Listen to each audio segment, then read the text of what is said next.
Situé au cœur du bourg des Abîmes, le cimetière compte pas moins de 500 concessions pour environ 5000 loges.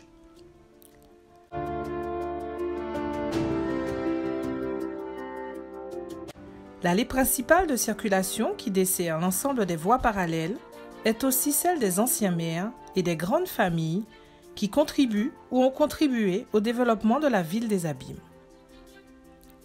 En se baladant dans cette allée, on peut découvrir les tombes de Boricaud en début de parcours,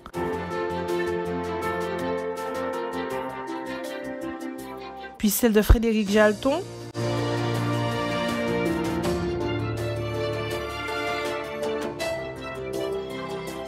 Maurice Fleury,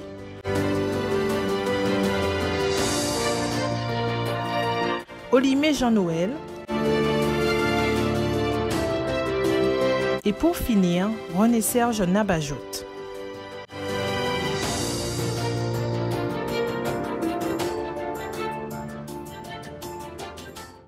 Dans une allée secondaire, on peut aussi trouver la tombe de David François, ancien maire.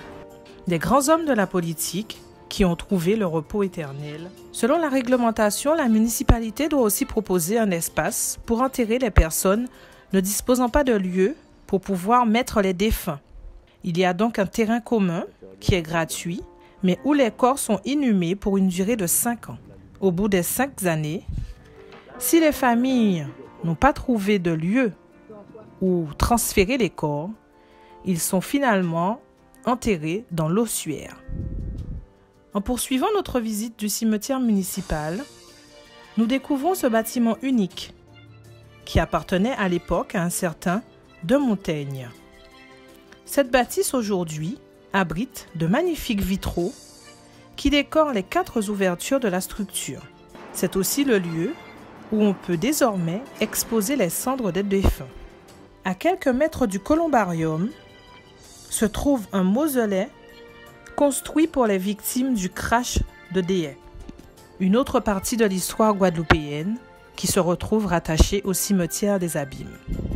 Afin de répondre au mieux aux nouveaux besoins de la population, le cimetière de la ville s'est agrandi. Aujourd'hui, il dispose de 2000 m² supplémentaires pour de nouvelles constructions. Si vous n'êtes pas propriétaire d'un caveau, il existe le système des enfeux, un espace loué durant 6 années par les familles. Le cimetière compte 400 enfeux qui viennent renforcer la capacité d'accueil de la structure.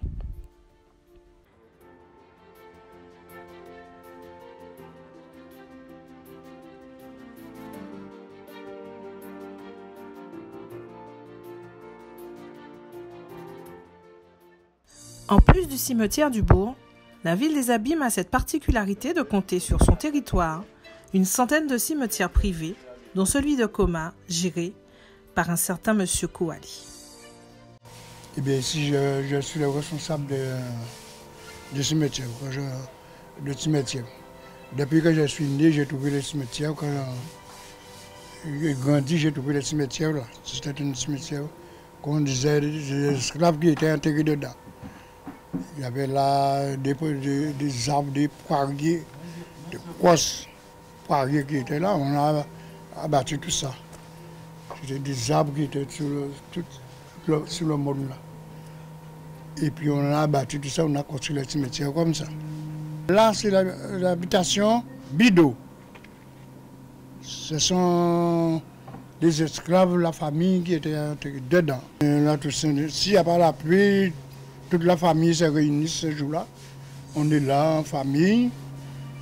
Il y a des jours, des fois des années, on faisait à manger. On mange sur les tombes, on faisait des dombrés, on mange sur les tombes. Vous pouvez retrouver aussi celui de Boivin, de Céligny, de Carac, pour les plus connus.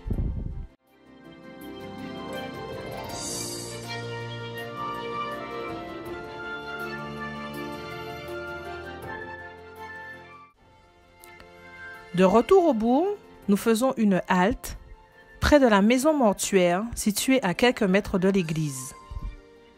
On y exposait les corps venus de la campagne en attente de célébration des funérailles à l'église.